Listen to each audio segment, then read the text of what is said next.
welcome to the 9642 podcast. This is your host, Mr. NumberNine. And this is The Fool. Your 96 best place to listen to... For 10 years. Yes, for our 10th season of our mostly up-to-date... And unqualified. And unrequested. ramblings of the various issues in the world of sport. Or something like that.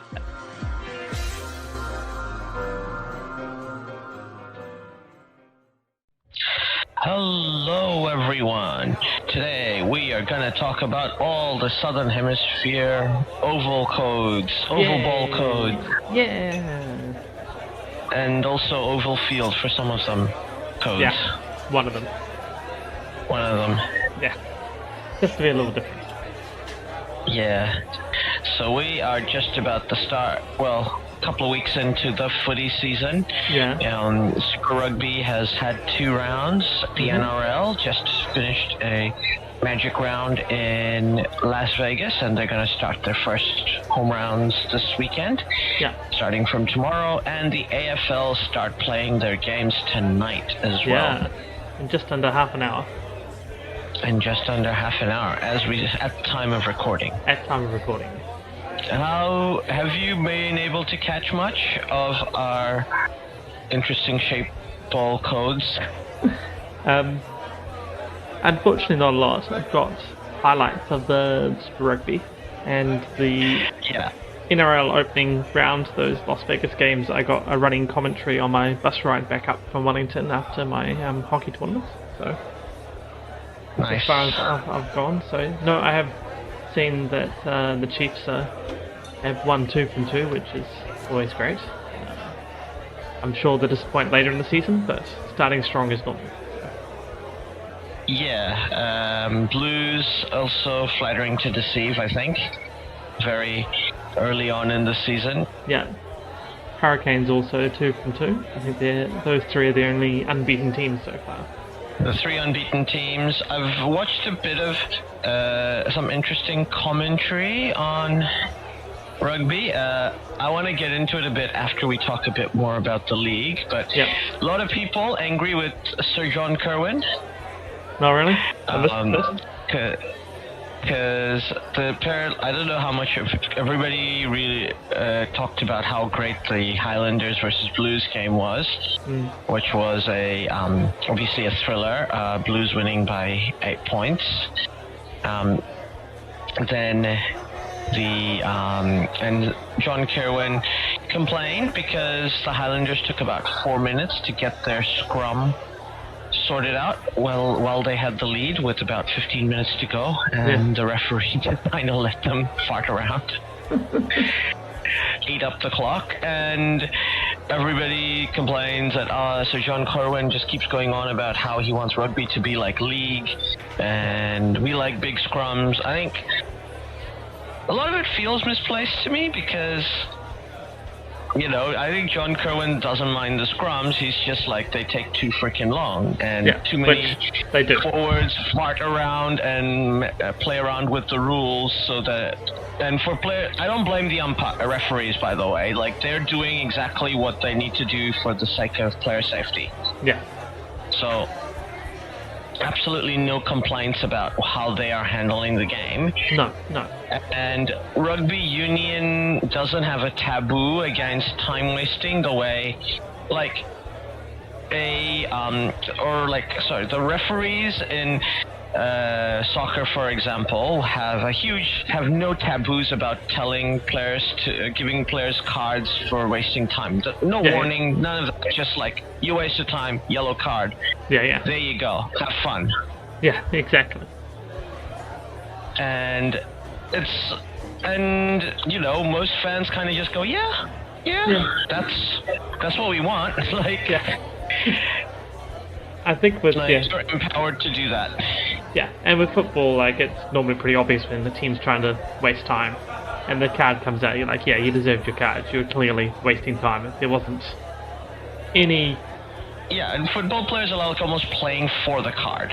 Yeah, they're trying to work out how far, when does the card come? Because I'll waste just before that, and it's a really fine line.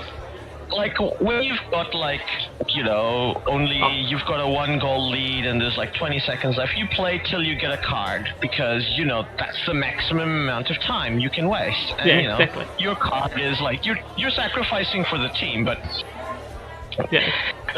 The thing is, like, you're not going to complain that it was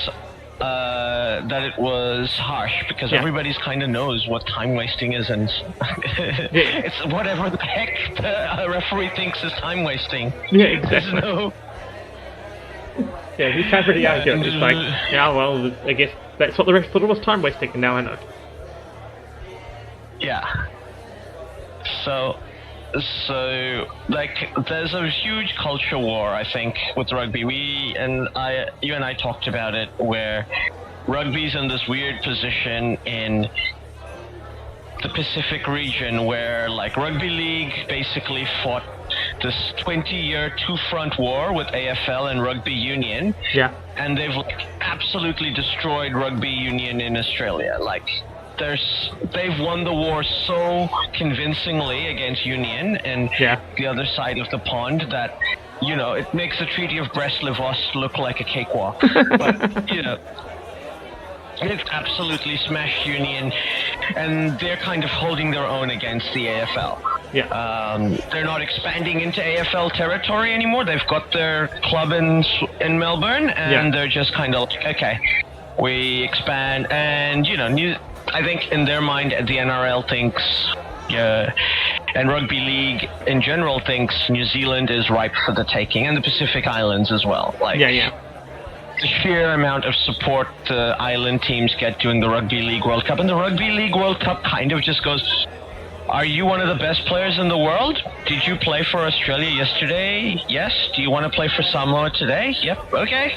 Yeah. There you go, buddy. Have fun. Have fun. Sounds good to us. You're one of the best rugby players in the world. Our World Cup is not about sporting parity, it's about celebrating rugby league. Yeah, exactly. So, it's and like, I love the Rugby League World Cup, and I think, but it's not a tournament that takes itself super seriously. No. And that's part of the reason why it's a great tournament. Yeah, exactly. I mean, I guess it can't really take itself too seriously when it was basically a tournament of everybody else plays and Australia wins. Maybe the Kiwis. So, yeah, occasionally the UK, but occasionally they would get close, but it was like those three teams, and really it was Australia, like 80% of the time, or 90% of the time. So. Absolutely. Yeah. So it's a bit hard to try and pretend to be a serious competition with great sporting integrity and close competition when it's like, but that one team's gonna just destroy everybody. So it's much better to players from that one country or two countries that are not playing for those countries, and they're really, really good. Why don't we let them play for other countries? They can kind of sneak into a qualification. Our qualification standards are very lax. Yeah. It's only now that I think Lebanon will not be able to pick basically Australian-based Lebanese players in their team. Yeah. Because, like, your equivalent, like Hazem Al-Masri's dad is born in Lebanon. Yeah. And I think he's grown up in Australia, or maybe his grandfather, I can't remember. But, like, I think Hazem Al-Masri's son doesn't qualify to play for Lebanon unless he's born there. Oh, right, yeah. Or maybe his mother's born there. Obviously, I don't know. But, like, as an example, it's just... I don't know the specifics about Hazem Al-Masri's situation, to be fair. I just thought about the first Lebanese-based league player, Lebanese Heritage League player that came to my mind. What sort of a podcast is this? Where's the research? Come on. I know. We've got high standards to live up to here. I know. I'm letting us down, man. I'm letting us down. So, basically, in the interim, rugby has kind of got two culture wars going on about it. I think there is a group of like hardcore Union fans who are basically like, we don't care about stoppages, we love set pieces. Yeah. And we don't think the kicking game should be taken out of the game, which, fair, I agree with that as well. Yeah. And there's basically another part that just goes, this game is boring when there's no tempo. When the ball just sits around doing nothing. Yeah. And I also agree with them. Yeah. I was going to say, both of them are sort of right. Like, the tactical part of it and the set pieces and the kicking is all quintessential rugby union, right? That's like, yes. You need to, that's the tactics. You need to be on top of that. You need to use that to execute your strategy to win. But at the same time, once they're free flowing and that move is, they're moving and everything's flowing forward, then it's just an unbelievable watch. But if it's just grind after grind and it's scrum reset, then it's sort of, you're like, go do something else. Scrum resets just do my head in. I don't, I said, I like scrums.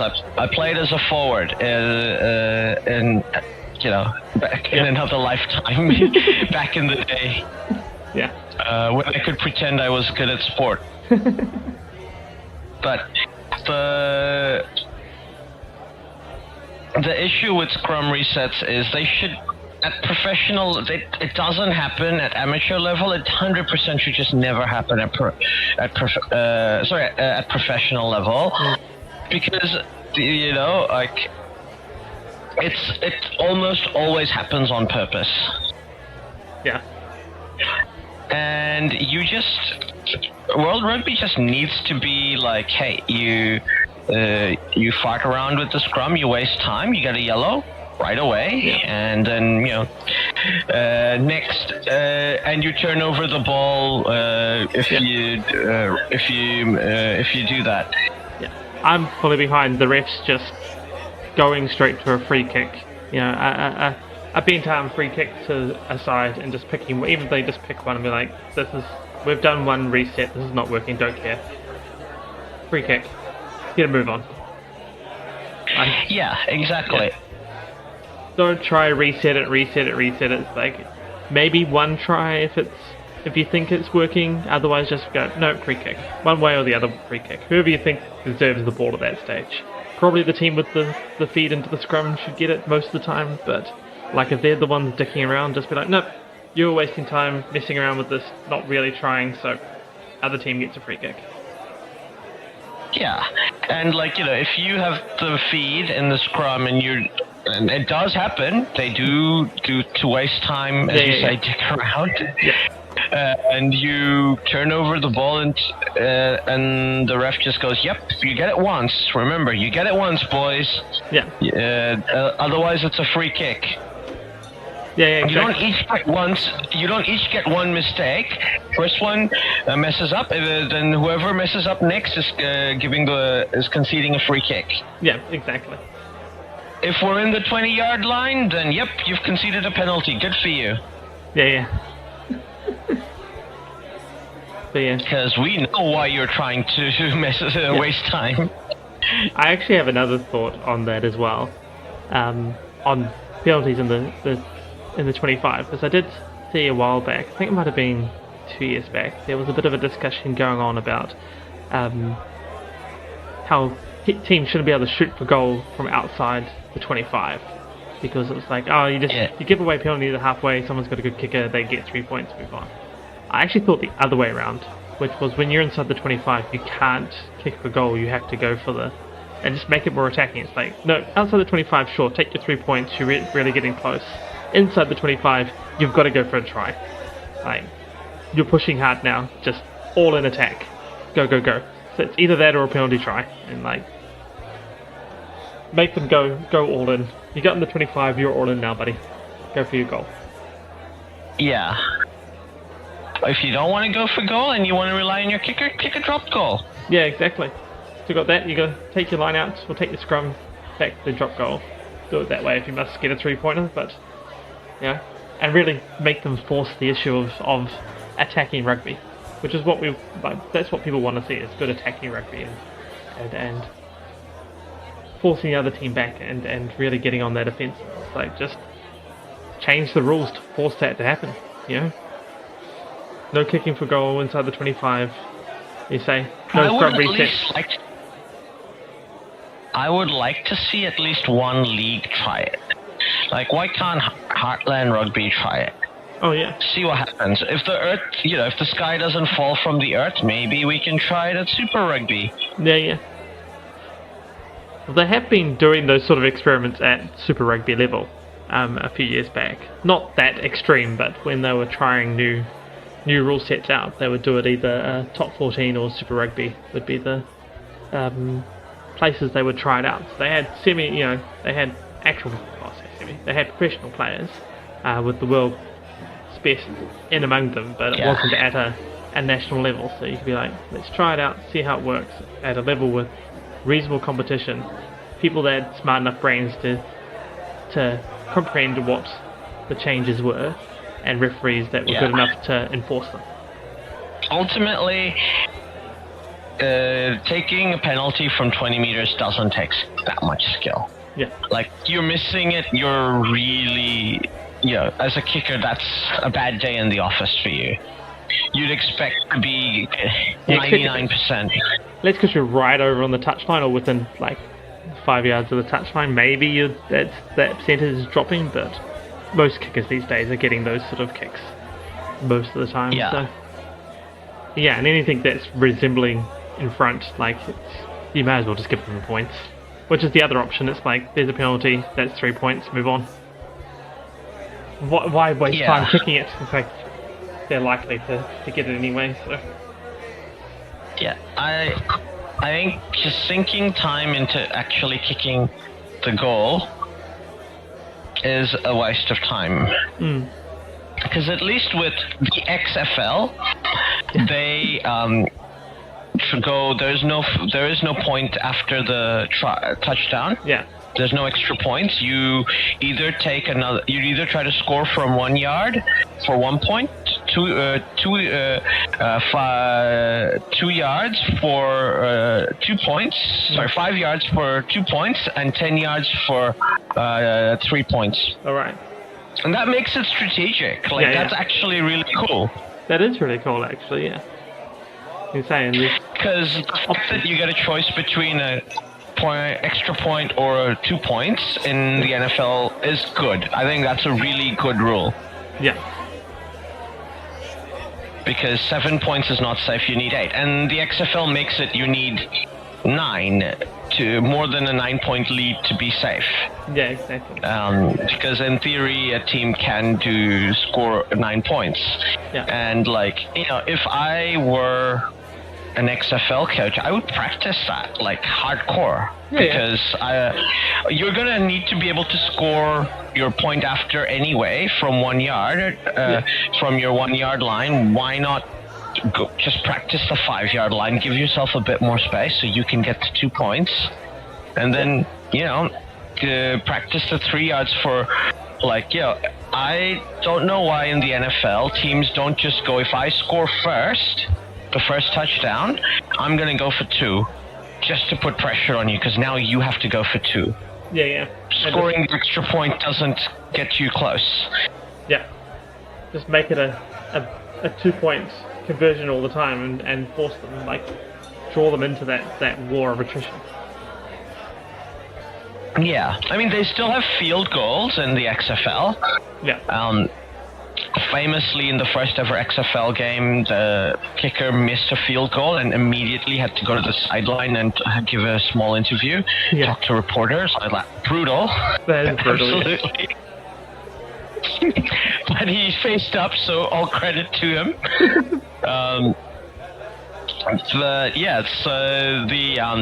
There are some rules you can look at, and a lot of arguments I hear from league fans who are annoyed with John Kerwin were oh, why is the NFL so popular when they stop-start? I'm okay, because they sell a lot of ads. Do you really want rugby to become the NFL, where it's an 80-minute game that turns into a 3.5-hour game? I am vehemently against. I'm a casual rugby fan. I will never watch a game of rugby again if that's what happens to rugby. No, they can't. Like, I don't care if it's the World Cup final. Yeah, they can't do that to it. I mean, that's just silly. But, yeah, I mean, hopefully World Rugby sort of gets its head out of it, wherever it's put it, and starts looking at some of these changes, because rugby does need some changes. As we pointed out last year, there's issues with the third ref. Yeah, third reffing in general, rule sets. Like, it just needs a bit of a thought process through it. I think we both agree, the only sport that, with video ref, that's a team sport that's got it sorted was cricket. Like, has it down the best. Yeah, definitely. And unfortunately it's been hard to reenact that exact system, but I think we both agreed the NFL's bunker system sort of has actually managed to find a good spot for rugby NRL, league. you mean? NRL, yes, sorry, NRL. Bunker system's got NFL's not good. No, NFL's not good. NRL. Too many acronyms. I don't watch AFL to say whether or not that's good or not. No. But so the other part is they kept getting annoyed that John Kerwin kept going like, be more like league, just make your decisions, get on with it, don't like keep farting around trying to get like the perfect outcome with exactly. We know a perfectly reffed game is almost impossible. Yeah. And your rule, I think rugby has forgotten, and football is very close to forgetting, that the referee is not there to perfectly enforce the rules. That is not his job. His first job is player safety. Yeah. Obviously. Second job is to make sure a game is possible. Yeah. Like, the fact that you can have a game without falling into nonsense, that is a referee's second most important rule. Then enforcing the rule book as well as he can. Yeah. But like making sure a game can happen is more important than that. Yeah. And really the reinforcing the rule book is enforcing the rule book in an even manner. I mean, if they get it wrong, if they're wrong the same both ways, then it sort of doesn't really matter. If they're consistent in their interpretation with a rule set like rugby, which is highly interpretive, fine.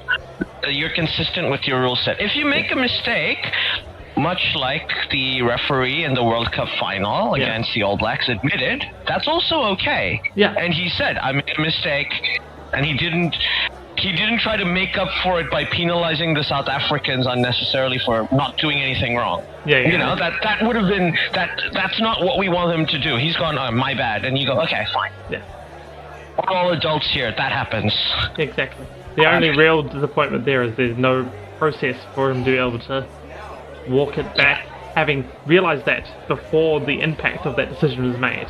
Like, it's a little different if they'd kicked the goal and the goal happened and it was like at the next restart he looked up and was like, oh yeah, I messed it up, sorry guys. Like, no, well, continue on. Yes. Like, then it's too late, but it was like before the kick's taken, like, should have a way of going, yeah, wait a sec, I messed stuff up, let's rethink what we're doing. I mean, I don't know, does Union want there to be coach's call, like they have, like, the way in, like, the equivalent of DRS in cricket, or the way they have in NFL, where a coach can just go like, hey, we noticed this, can you re-look at that call again? At that call, yeah.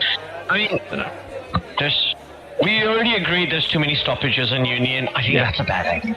That's a bad precedent. That is a bad precedent. It's like, it's just seems weird to be able to apologise for a call before the impacts of that call are felt. Yeah. Like, you could, if you realise you're wrong, you could reverse the call. Yeah. That's just the bit that gives me, like, oh yeah, like, as a hockey ref, I can do that. Like, if that's what I did, like, I called one because I thought it hit someone's foot, it was the other team's. Yeah, if it's before they take the ball, I can be like, oh yeah, blow my whistle twice, be like, sorry guys, like, yeah, I just messed it up, I thought it was that foot, but I've just realised it was the other guy's foot, it's the other way. Anybody would have a bit of a grumble, but they would get on with their lives. And I feel like there was a time when rugby refs did that. Yeah. Like a rugby player would go, surely the interpretation should work this way, and then they go, you're right. Okay, we're doing the way you said. Like I swear that used to be how rugby union refs ref games, because they used to be the best. Yeah. At reffing, like 100%. Yeah. Well, it used to be, as you said, like the ref in a union game was first out there to make sure players were safe, and that was their primary duty. And they're like, the rules, rules don't necessarily make you safe, so I'm going to make sure that happens, because this is an inherently dangerous game. Like, you are crashing into each other at high speed, and you're all muscular, strong people. Like, if we don't look out here, someone will get seriously hurt. Like, it's just the nature of this game, such as life. And then secondarily, as you said, they were there to make sure the game actually happened, like, not just devolve into a brawl or something. It actually resembled a game of rugby. And then third, worried about what the rules actually were. Which, I think you're right. There was times where the rest would stop and be like, okay, we know something happened. Let's just take a moment here. I think this is what happened. And then they might... Or their touch judges would come over and be like, oh, no, I saw this other thing. They're like, oh, yeah, no, you're right. Okay, yeah. Other way. Or even sometimes a player would go, I understand, because he'd explain why he's come to his decision, and if a player's like, surely it should work this way by your own logic, and they could argue that point, and they did often, refs would go, oh, yeah, okay. They didn't take it as a personal affront of, how dare you, know? And then they were like, okay, fair enough, I get what you're saying. Or even if they're like, no, I get what you're saying, but no, we're doing it this way. Players go, okay, fine. You got to say your piece, though, and nobody nobody... To be fair, that bit is still there in rugby union. Yeah. Like, I think referees are more than happy to listen to a player, appeal their case in a polite and, Yeah. It's the art of the fullback, right? Oh, no, the fullback of halfback. Yeah. The halfback gets to be a bit chirpy and be the rules lawyer about something, and the ref will just go, but you're wrong, so it's okay. Yeah, or some teams that's the number 7 and captain, but we don't talk about that. But so rugby's big thing is in the southern hemisphere, because I don't know how it's like in the northern hemisphere. I'm like I said, a casual rugby fan at best. Maybe rugby, as far as I can see, is still very much a private school boys game. There's just a lot more private school boys in the UK, and they are a bit more competent and with their money and run their clubs better. Yeah. And that's all over the Northern Hemisphere, like apart from a few countries like Wales and Ireland. And South Africa is also still very much a private school boys sport, rugby. Yeah, definitely. So... and almost every of the countries it's spreading out towards. Rugby is trying while the World Cup is expanding, it's almost in every country it's expanded to, it's still a private school elite boys club, right? Yeah. Like, apart from countries like Georgia, where it's a bit more of a people's game. Yeah. I'm talking like outside the top 10, like outside the Six Nations Rugby Championship countries. Japan is very much a private school boys club. The USA is very much a private school boys club situation. Canada is similar. Yeah. And then while the game is growing, and the Pacific Islands are the exception kind of that proves the rule, because they are influenced by New Zealand. Yeah. They're really just an extension of New Zealand. And a bunch of their players are born and brought up through the New Zealand rugby system. Yeah. And Wales has always been the exception. Yeah. That almost sort of proves the rule. Yeah, exactly.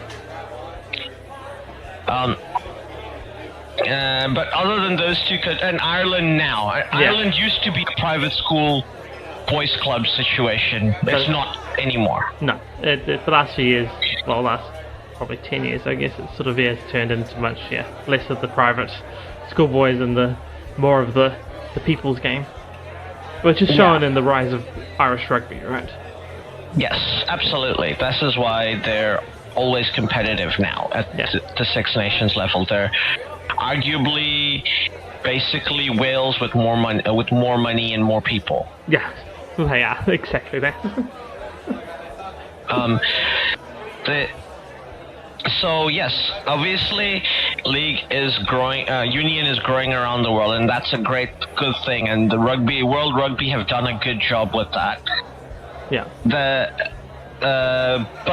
in the Pacific, in the South Pacific here, it's definitely fighting hard to survive. Even in New Zealand with the All Blacks, if the All Blacks were not the All Blacks. Like, if the All Blacks were only as good as, late 90s, early 2000s All Blacks were, in terms of... It wouldn't survive. It wouldn't survive the same way. No. Like, and there's already, if they ever have a second NRL franchise in New Zealand, and I feel like that's going to happen someday. I feel like it's going to happen sooner rather than later. But I feel like it'll happen within the next 10 years. Yeah, definitely. I would be surprised if it hasn't. And if given that we have if we have a second NRL franchise, given the Warriors are already really, and other NRL clubs are already really good at scooping up young high school rugby talent around the country, and convincing them to play league because money, yeah. and you can earn money from a younger age and become a professional. And do all these things, and there's another professional team in New Zealand. That process can only get bigger, and Union in this country is not just fighting a single front war with rugby league. They're fighting against basketball, probably the most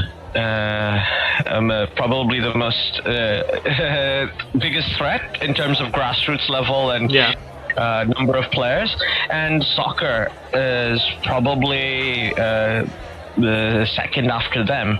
Yeah, well, football, I think soccer is still the biggest grassroots game. So team sport, team sport, so it'll definitely be a big threat there. But I think less so at sort of the high school collegiate sort of competition level, but basketball's definitely getting there. Football's still big there anyway, so it's still a danger. But you're right that other Union's fighting a multi-front because there are many other threats that are growing. Yes, and in New Zealand, next World Cup, New Zealand's gonna be there probably. Yeah. Oceania get a free spot. And the football World Cup, tournament, and in the football World Cup, and plus 1/3. So even if somehow Tahiti, Fiji, or the Solomon Islands, Papua New Guinea were to get that spot, New Zealand has another 1/3 chance to get through. Yeah, exactly. Because very unlikely for New Zealand to be the third best team in Oceania. Yeah, that would be. It could happen one day, but very unlikely. Very unlikely. I mean, they have lost Oceanic competitions before, so once again, just take absolutely 2 bad games at the end of it to knock them out that way somehow. So not completely impossible. I think Tahiti and the Solomon Islands have both played in the Confederations Cup, right? Yeah, and Fiji as well, I think, didn't they? And Fiji as well. Yeah. So it's definitely not impossible. Anything can happen in a single game, even over 2 legs, 2-legged game. But New Zealand is the most well-funded football association in Oceania by a long shot, and they're very likely to qualify for World Cups and play in Confederations Cups, and teams from New Zealand will go on to play in Club World Cups. It is the stated aim of City Football Group to own a football club in every confederation. Yeah. So don't be surprised if Auckland City changed their kit to sky blue in a few days. if the City Football Group buy Waitakere FC, Waitakere United, I will revolt if they make us change our strip from red to blue. Yeah, I think they'll buy the blue team first. Probably. Yeah. Like a team that's already named City, you mean? Buy them? Yeah, exactly. And is the most successful team in the country. Yeah. Already plays in blue, has City in the name, is very successful. I don't so really what you're saying is we need to become Red Bull Waitakere. Yeah. Convince Red Bull to we're the Australasia branch. Exactly. I think it can happen. I think so too. But as that's rugby's situation. So this is why, if you're wondering why John Kerwin always talks about trying to bring out the good parts of league into union, this is why. Ex-players, I think, very strongly feel this war. Even if the fans don't.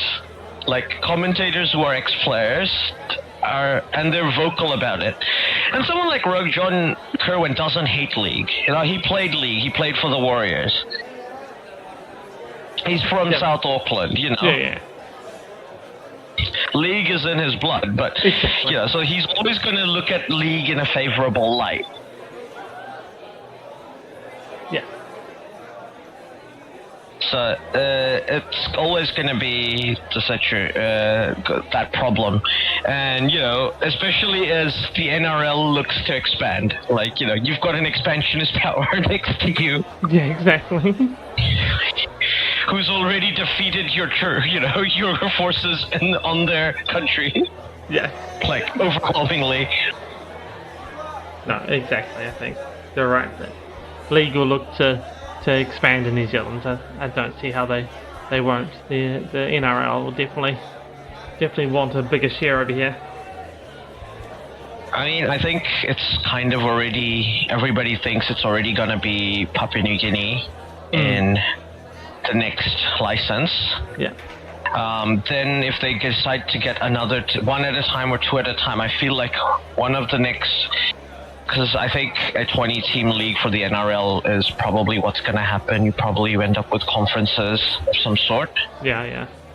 And yeah, I think both the I think after PNG, you're probably going to have another team in South Queensland, in that Brisbane area, just because that city is one of the fastest growing in Australia. Yeah. And like, I think 2 is not enough. Well, 3 if you count the Gold Coast Titans, which I don't. No. Really. Like a team that's South Queensland, that's a bit more inland maybe, like around Ipswich, which is like the area that's apparently going to explode in population. All right. In the next 10, 15 years. And then, you know, it's already more populated than basically New Zealand outside the Golden Triangle. All right. So, if you don't count the Golden Triangle, there's more people in there than in New Zealand. Right, yeah. And already, so there, you know, we all know Queensland can support another rugby team, and then probably a New Zealand team, and I think I'd be shocked if the NRL doesn't want to do something in New South Wales. Yeah. To like a regional team somewhere like Wagga Wagga, not just on the coast. Yeah. I mean, I know we've got Canberra, but a team that's a bit more inland New South Wales to be like the Canberra rival. Yeah. But yeah, this is the thing. And like half the player, it was really funny because half these coaches were like, "Oh man, if these New Zealand fans think league is so great, why don't the All Blacks play league?" I'm like, I agree with you, 100%. Yeah. This is my idea. You guys have been reading my blog. They've been listening, haven't they? They've been listening to me. Yeah. All your super franchises, and the Waratahs can just be the New South Wales Waratahs. They play rugby league all around New South Wales, New South Wales. Yeah. Done. Sorted. Reds can be your Queensland franchise done. Yeah. And, you've got 2 franchises in Canberra, Brumbies and Raiders. Yeah. You actually have a city derby. Ooh. But, yeah, of course it'll never happen, but, we can always dream. We can dream.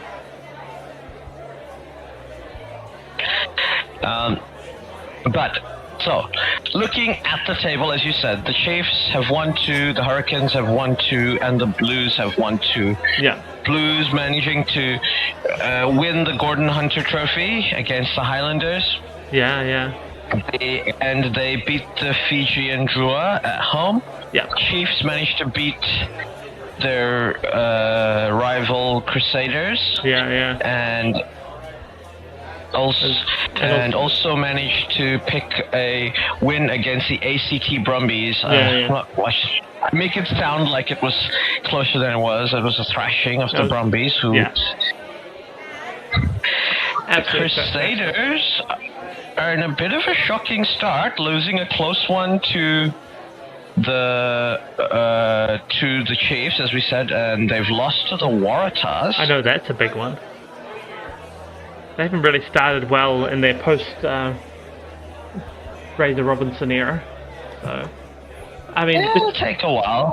Yeah, it'll take a while for that as well, and it's not like the Crusaders have traditionally started strong. Like losing to Waratahs, okay, that's a big thing, but like last Chiefs year, and the Waratahs. Yeah, Chiefs. They lost to the Chiefs first round last year as well, so it's not that big a thing. But they lost to the Fijian Drua 3rd round last year, so. Yeah, and the Tars are not particularly strong this season yet so far. Like they lost to the Reds in Brisbane, admittedly. The Blues look very good, in my opinion. Just watching highlights, obviously. Yeah. We had the Pacifica Derby with the Drua playing Moana Pacifica. Moana going with a narrow win there, 39-36. Hurricanes also managed to get a close win against the Reds. The Force losing to the Rebels. The Rebels didn't look that great either. They lost 3-30 against the Brumbies. So the Western Force look like they might be the whipping boys of this season. 14-44. Brother's going to be very upset. Yeah. Had 40 points put on them twice. So yeah. Yeah. That's not the best. I think usually when the Force are doing this, he usually supports them until they peter out, and then he's like, "No, I've always been a Chiefs supporter, or I've always been a Blues supporter. What are you talking about?" Or I've always been a Hurricane supporter. Like what? Boys on a day, man. My other brother really likes the Hurricanes, but only because when we were kids there used to be a TV show called The Hurricanes about a football team called the Hurricanes. Like a soccer football team. Yeah. And their chant, in the TV show, their chant used to be Hurricanes, Hurricanes. And for a while the Hurricanes rugby team used that chant. In the early 90s. Yeah. That is just hilarious all round, really. The Blues, look, we all know they're gonna peter out at some point, but they might make the playoffs. Without the Crusaders there, they might actually make the final. You never know. They made next week we've final a couple of years back, so you know. Yeah, they look pretty good, to be fair. I'm just wary. I'm wary of anticipating our first trophy in 20 years and the cup.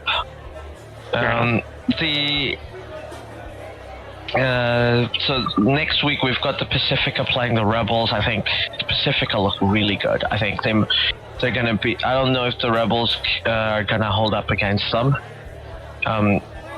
Waratahs versus Highlanders. The Highlanders have won one, lost one, and it's a close game that they lost to the Blues, as we mentioned, and they comfortably beat the Moana Pacifica. The Waratahs haven't been consistent either, but it's being played in Australia. Like, I always think a New Zealand team's going to beat an Australian team, so Highlanders, I think, are there. I mean, the Tars have just beaten the Crusaders in Christchurch, so who knows? But I'm with you. I'd always back the New Zealand team over an Australian team. So go the Highlanders. Yeah. Go the Highlanders. Drua versus Crusaders. I think the Drua. Something Fiji again, isn't it? Yeah, they haven't won a game yet. Neither have the Crusaders. But it's in Fiji. Why not? Well, give Crusaders a 3-game losing streak. Yeah, and the Drua famously beat the Crusaders up in Suva last year, so yeah. I think it will be either way it will be a close match, but yeah.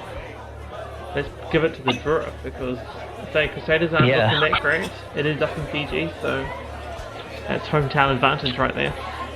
And a home heat advantage too. Yeah, and as we mentioned, the Brumbies have had one really bad performance and they had a win, and the Force have looked terrible, but this is being played in Canberra, so I think the Force are probably not going to win that one. Brumbies for me. Brumbies easy there, I think. Then we've got Hurricanes versus Blues. Ooh, yeah. The match of the round. It's being played in Wellington. We all know the Blues win this game, they're probably going to win the competition, right? Yeah. They go pretty close if they win this one. Yeah, this will be a show of how good they are. Like, it'll almost pretty much be it'll put them in a good position to qualify for the finals. Yeah. Then effectively they would have beaten 3 teams in a trot in their conference. Yeah. So, which is always a big step forward. So. Yeah. And then next was the Reds versus the Chiefs. The Reds have had mixed form as well, but this is being played in Brisbane. Yeah. I think the Chiefs are just too good. Too much pedigree, too good a team. Yeah, the Chiefs are looking super good. It's a New Zealand team against an Australian team, even if it's been played in Australia. Like, I don't see the Reds standing up here. They lost to the Hurricanes. Their win was against the Waratahs, so... Alright. Yeah. Let me tell you, fans, you can clip this now. I predict a Battle of the Bridge final for Super Rugby. Battle of the Bridge, eh? Which bridge? Battle of the Bridge. Blues versus Chiefs. Wrong bridge. Wrong bridge? Is there a bridge? Oh, Battle of the Bombay Hills. Yeah. Oh, that's right. Battle of the Bridge is North Harbour versus... Yeah. I forget North Harbour don't play in the Chiefs anymore. No. They've been... They made and haven't for almost 20 plus years. Yeah. They made them a bit more sensible. But yeah, we Battle of the Bombay. Or the Battle of Takanini. Yeah.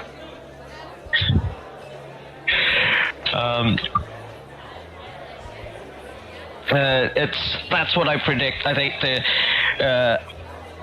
it'll be played in Auckland, Eden Park, sold out.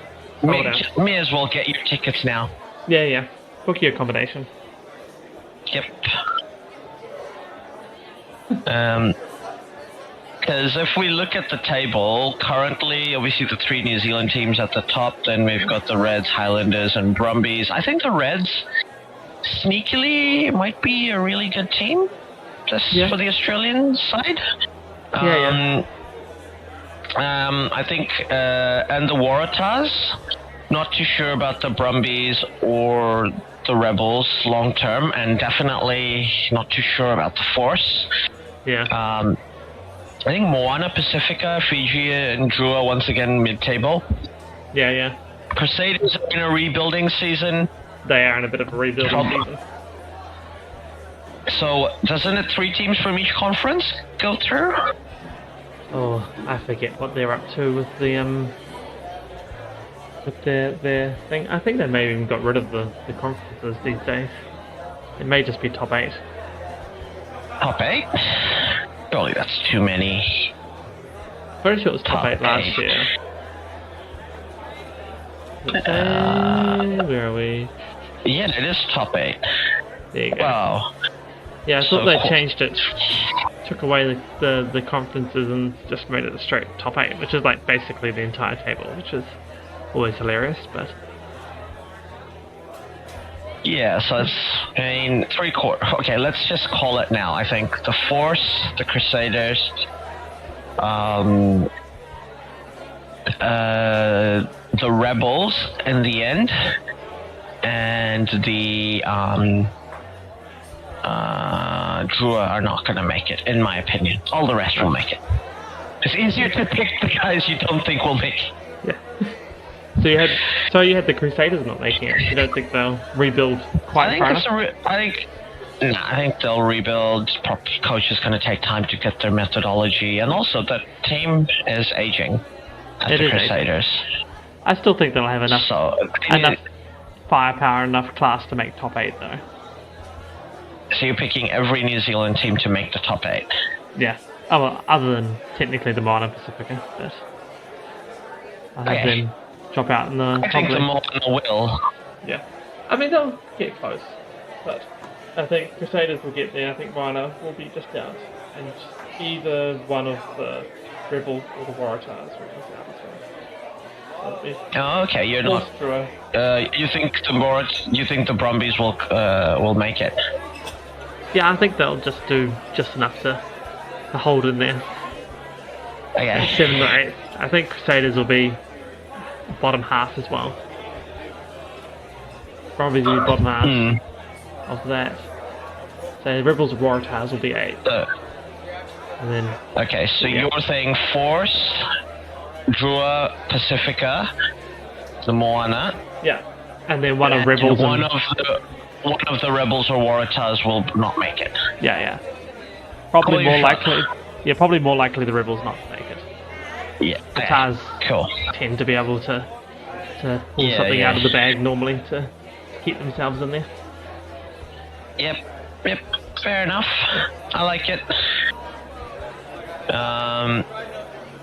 Moving on to the greatest game there is. The NRL had 2 great games in Las Vegas, I thought. Yes. Manly Seagulls look really, really good, and the Sydney City Roosters look really, really good. Yeah.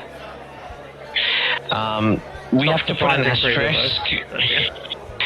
Well, the Broncos were grand finalists last year, so they won that comfortably. The fact that the Broncos didn't look as good is the more surprising bit to me. Like, normally Roosters start pretty strong. Seagulls normally look pretty strong early on, so. And I believe they'd been there out for like a week or so, just to make sure they could acclimatize to. Yeah, it makes sense. And both all these teams are all getting a bye next week, I believe. No, they're not. No, they're not. It's just that they played last week, and then this weekend's the rest of the round 1, and then so they technically have a rest this weekend because they played last weekend. Fair enough. They're because the Broncos are playing Thursday night football next week. Looks like against the Toes, against the Bunnies. Yeah.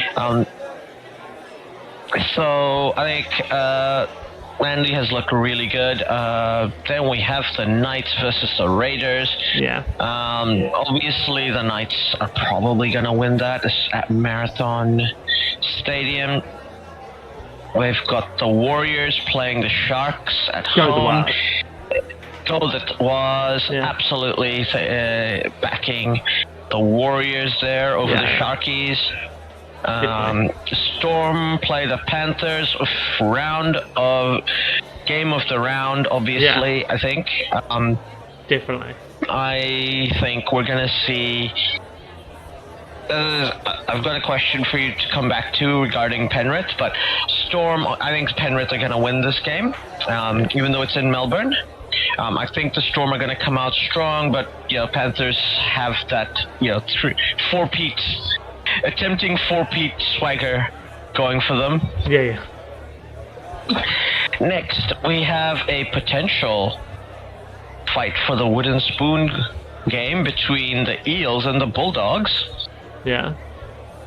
I hate to say it for all my friends in Western Sydney, but I think the Bulldogs have this one, as most of my friends are Eels fans. Yeah. Out that way in Parramatta. Then we have the Titans versus the Dragons.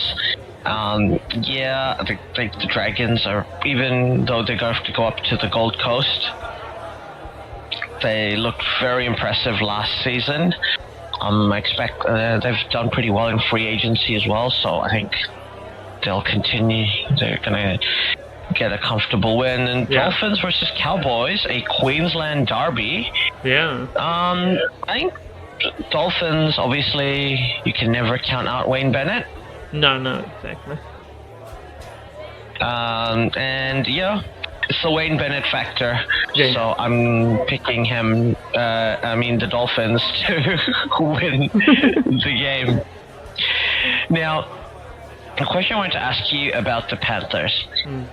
Like, I had this discussion.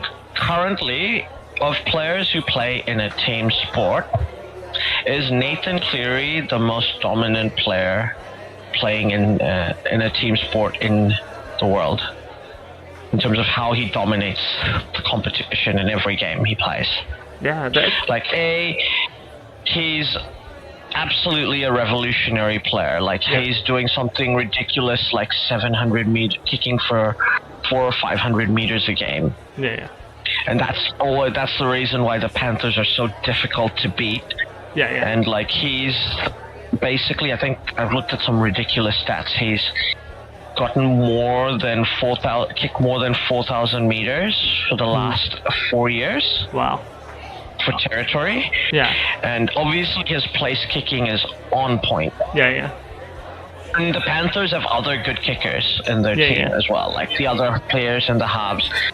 Like, nobody in world sport, like, we all talk about Patrick Mahomes having the big clutch gene. Yeah. Yes, the Kansas City Chiefs have won 3 Super Bowls in a row, and have won 3 Super Bowls under Patrick Mahomes, and he was Super Bowl MVP in all 3 of those games. He was not necessarily dominant in any of those games. Not in the same way. Not in the same way. Look, he threw 2 picks in that first Super Bowl against San Fran. The Eagles only lost because of a mistake made by their quarterback, Jalen Hurts, not necessarily because Patrick was so dominant.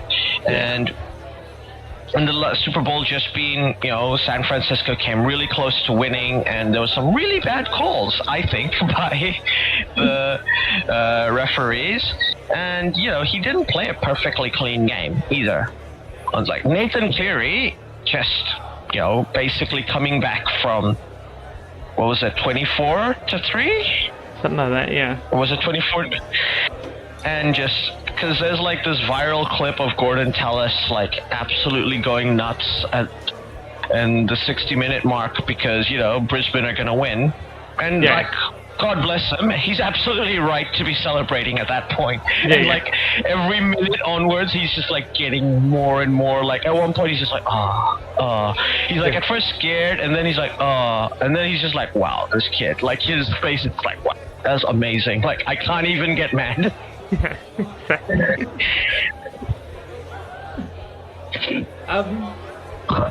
But yeah, to get back to your question about whether there's anybody more dominant in a team sport in the world, it's hard to think of anybody that sort of has that aura about them at the moment, like playing right now. Obviously, you got. I think, like, you could make some arguments for something like, okay, maybe Alison Becker is the best at his position in a team sport. Yeah. Or Justin Tucker, the Ravens kicker, is the best at his position in any team sport because he's got a kicking accuracy of 92% or something ridiculous. Yeah, which is crazy. Yeah, and obviously he's also got the record for the longest distance. Yeah. And then you've got the, someone like Alison Becker, who's clearly the best goalkeeper and has been for the last at least 4 years, I want to say. Yeah. In the world. Yeah. That's like specifically saying nobody's better at the thing that they do in a team. When there's a specialist role in a team sport. Yeah. Versus what, like, Nathan Cleary is almost like present-day rugby league's equivalent of Bradman. Yeah, exactly. Like, I think with Cleary, it's sort of the thing that you know what he's going to do, but you can't really stop him. You've just sort of got to outplay him somehow, and it's, especially if he's on form, it's like, just how can a team do something? And I remember it was the preliminary final against the Warriors, where the Warriors also looked pretty good, and then he just started running the ball and kicking the ball and just took it up a notch or two, and just there was nobody on the field that could keep up with him, and he did the same as the final, just went to win. It was like, no, we're winning this game, I've decided. Yeah. I think it's unfair that Penrith have the best player in the league, maybe one of the best players ever to play in their team. One of the best coaches to have ever coached ever. No question, best coach in the league right now. Yeah. The best system for bringing in good young players so they can recycle they can allow players to go away and earn money in another team for a few years before they come back to Penrith, and it's fine. It's like a rinse repeat. Yeah. And like the best average quality of player. Yeah. In the team. Like, even if you take out Nathan Cleary, like, just to take out the outlier, everybody else, average quality is higher than the average quality of every other team. Yeah, exactly. In the league. Yeah. And like, it's unfair that they have all four of these things. Just goes to show what they've been building over there in Penrith, really. Up in the mountains, yeah. Yeah.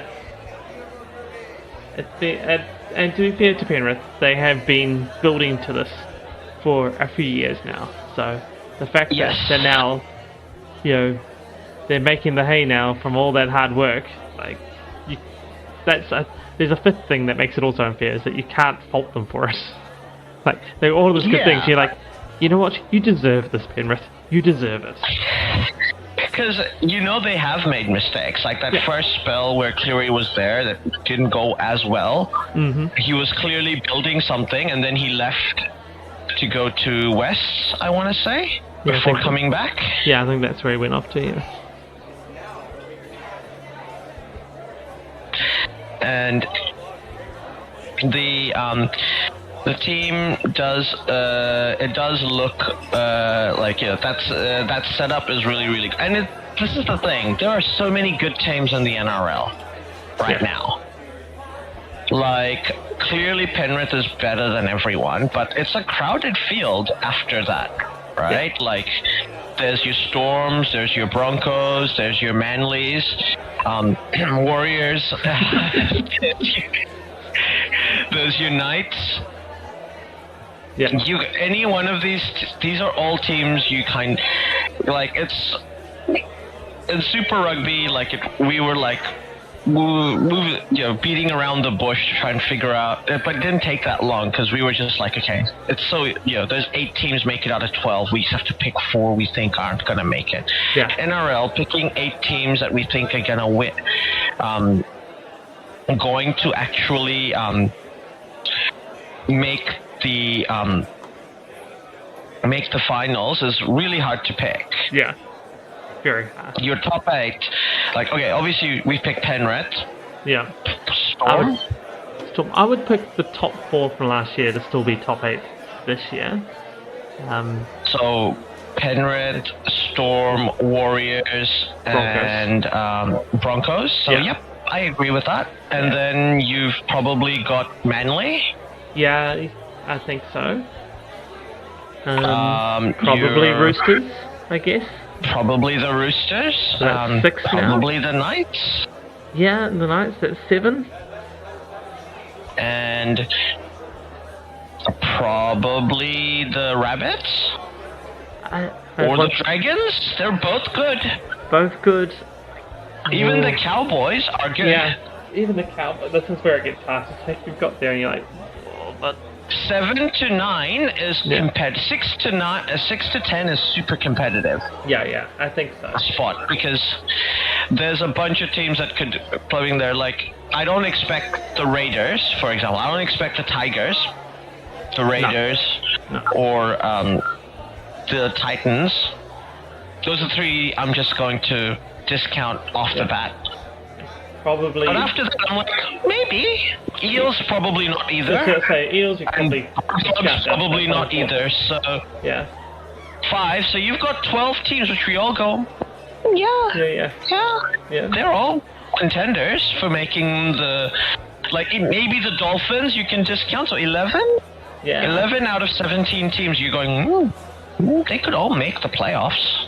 Yeah. Well, that's the fun of the NRL, right? That's generally how it works, is that you have your sort of top 4 or 5, which you're like, yeah, these will definitely make them, and are probably contenders for the win. But then you've got sort of 6 through 11 or 12, which like this is all going to be, these are these teams, but which order they end up, and any of them are good enough to beat anybody else, or even the top 4. So if they make it into the finals, well, you know, sure the road's a little harder, but they can pull off the wins they need to win this. So who knows? Pretty much. I think you're right. Like, when we said that we think the top 4 are going to make it into the playoffs this season, we're not suggesting they'll also finish top 4. No. I'm saying those top 4 will be in the top 8 somewhere. Yes. 100% agree with you. That's also, just important to note. Just because I'm putting there because the top 4 last year, they were clearly good enough teams. All of them look as good as last year, but that doesn't mean to say to me that they're going to automatically be top 4 this year. I think that just means they'll be good enough that they should have been in that top 8 somewhere. Yeah. I mean, maybe they have a really bad season, Warriors, and fall into that sort of 19, 11 spots, but I don't see it even for the Warriors. I mean, Warriors are very good at having, black and white seasons year on year out. Hot one year, cold the next. But what are you saying? This is gonna be our year. I mean, no, I was going to say, but that's clearly not going to happen this year. This is going to be our year. No. We've got a good team last year. It's only getting strengthened. You got Roger Tuivasa-Sheck back as well. Like, he looks good in the preseason. He was playing centre, which looks like it's going to solve some problems for the Warriors as well. Still to be tested fully whether he can spot into centre well, but I think it flows well from his junior years as well. So, and that sort of centre. I think Isaac Luke is going to be better as well. I think Isaac Luke's also going to be better this year than he was last year, and Delaney as well. Yeah, I think there's a good core group of players in the Warriors who are, they're big, strong, and they like to muscle. Their forwards like to muscle it, right? Yeah, always. But I think, what they learned from last year will take them into this year, and they'll be better. And they seem to have strengthened up what they need to strengthen up. So. It's our year. Minor premiership and the championship this year. Come on. Do the double. Yep. Do the double. I mean, that's what they are just going to do. So let's, they're going to stop Penrith from getting the 4-peat. Exactly. 100% going to happen. Yeah, I feel... I got a call out on my brother Rizad, who's gone like, no, I hope Penrith gets the 4-peat. I think it's really cool. I like them. And I'm like, what about the Warriors? He's like, I know, I should, but I've become a Penrith fan now. And I'm like, oh man, what happened to you? What happened to you, man? Yeah. I don't mind. He's like, I still support the Breakers over the Wildcats, but it's close. Because that is the big basketball rivalry, right? In the NBL. Yeah, I think so. The 7-hour flight rivalry. Yeah.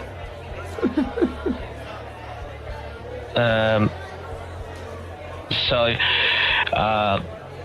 that's our predictions for NRL, and our final code, the one that we know nothing about but are going to talk about authoritatively like we know everything. Exactly. We go to the AFL. They're literally starting games now, I believe. Currently, it is currently 21-12 Swans against the Demons. Yeah. Then tomorrow we will have the Lions play Carlton. I think Lions very unlucky to lose the grand final last year, so I would pick them to come up against the come up and win against the against Carlton, who are a good side. To be fair, yeah. But I think the Lions will have it over the Blues in the end. Gold Coast Suns versus Richmond. I think Gold Coast have been bad for a long time. And I don't see that improving this season, so I'd expect the Tigers to take that one up in Queensland. Then we have the GWS playing Collingwood. Yeah. Look, I hope GWS wins. I absolutely despise Collingwood. They made the Giants made it to the playoffs last year, and the Magpies are obviously the dominant team in this competition been a dominant team in this competition for a long time. Yeah. But yeah, I'm going to it's up there in Sydney. There should be a crowd up for it. But hopefully there'll be more Giants fans than Collingwood fans in the stand, and hopefully the Giants will win that one. I think in that case, this Collingwood's defending champs, right? So that might be a bit more of a long shot there. Yeah. So it is up in GWS, so it's at their home base, so that always. It's up in West Sydney, which is always a hostile place to travel to in any sport. Yeah, exactly. I think. It just gives that little bit of a boost to the Giants. So. Then we have Carlton versus Richmond. I think it's going to be very, very close. Both clubs have been decent. Like AFL is similar to NRL, where basically I think after about Team 5 to about Team 13 are all really good. Like heck, defending champions Geelong last season couldn't make it to the playoffs. Yeah. So sorry, it didn't make it to the playoffs. So that's how competitive this league is and how quickly things change. Yeah. But I think the Blues will just sneak that in their home ground. We have Collingwood versus the Swans. Again, another competitive team, but this one's being played at the MCG, so I think Maggies, unfortunately. Yeah. Then we have my beloved Essendon Bombers playing against the Hawthorn Hawks. Come on, boys, you're playing at home, so I'm backing them to beat the Hawks. Fair enough. To get the win there. Next we have GWS play North Melbourne. North Melbourne they kind of tanked last season. They have gotten a few decent players in the draft, but I think I do think the Giants are a better team and better run, and it's being played in West Sydney, so Giants over the Kangaroos over there. Then we have the Cats against the Saints, being played in Geelong. St Kilda, I think the Saints did this is like a low-key, very big rivalry in the sport, because St Kilda had to give up some of their some of their scout territory to Geelong. The way they rearranged, we're allowed to get, which kind of stuffed St Kilda's for a long time, but they've kind of come back. I'm picking the Saints to come up for it, go away and get the win there. Yeah. I'm with the Saints. But if I have a team, it's them. But only because they're by the beach. So, fair enough. Next, we have the Titans versus the Crows. I think the Crows had just missed out on the playoffs last season. And the Titans are kind of always not that good. So even though it's at home, I think Adelaide will take it through. Yeah. In the end. Then we have the Demons versus the Bulldogs. I think the Demons are going through a really good patch at the moment. The Western Bulldogs just missed out on the playoffs, but I expect the Demons to actually improve. I think we might actually have an all-Melbourne AFL Grand Final this year. I think it'll be the Demons versus the Magpies. All right, yeah. I'm picking them to kind of go all the way. I don't think and hope they will beat Collingwood, but this is how my AFL goes. I really, really like Essendon above all the other teams. I don't mind any of the other teams. I really hate Collingwood, so I'll support any team that's playing against Collingwood, and I support Essendon. And other teams, I'm just like, oh yeah, who's a good player? Let me just watch. Just enjoy watching some aerial ping pong. Yeah. There.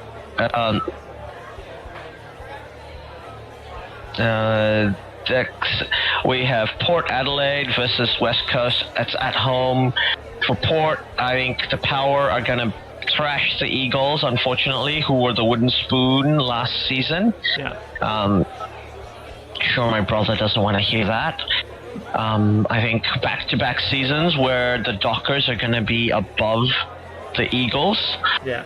And then the aforementioned Dockers are going to play the Lions on the final game of that first round, and I think the Lions are going to get the win. Yeah. Quite likely. Yeah.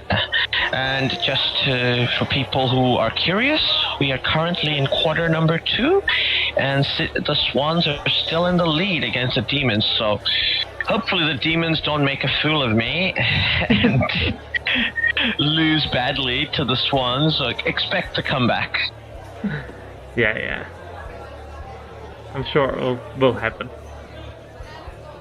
Absolutely. It is up in Sydney, so once again, bit of hometown there for the Swans, so who knows.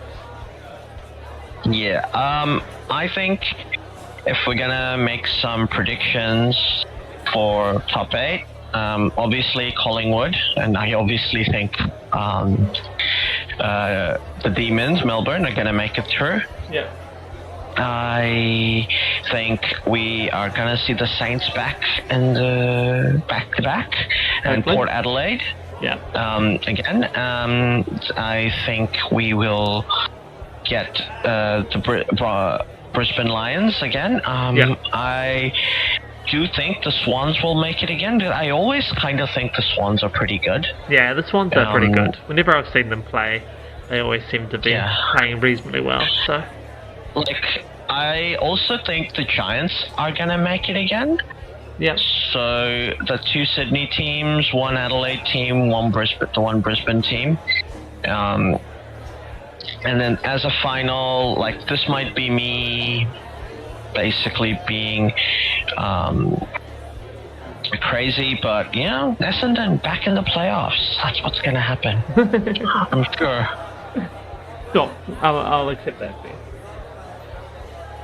I mean, we haven't won a premiership this season, but yeah, why not? Why not?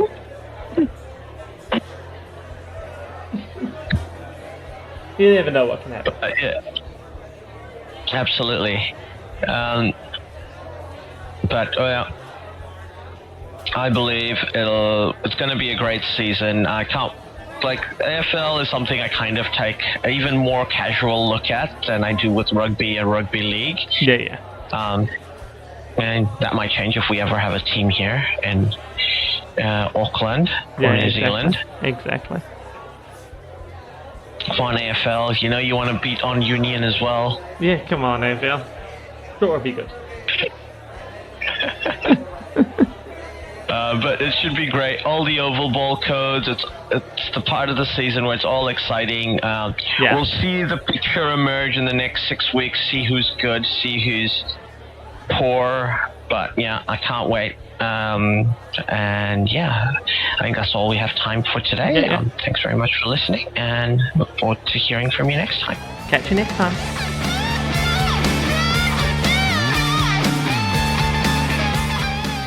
Well, that is the end. Thanks for listening all the way through. If you liked what you heard, we have even more. NineSixFourTwo Discord and a Buy Me a Coffee. Pretty sure it's Buy Me a Beer. Oh yeah, buy me a beer on buymeacoffee.com.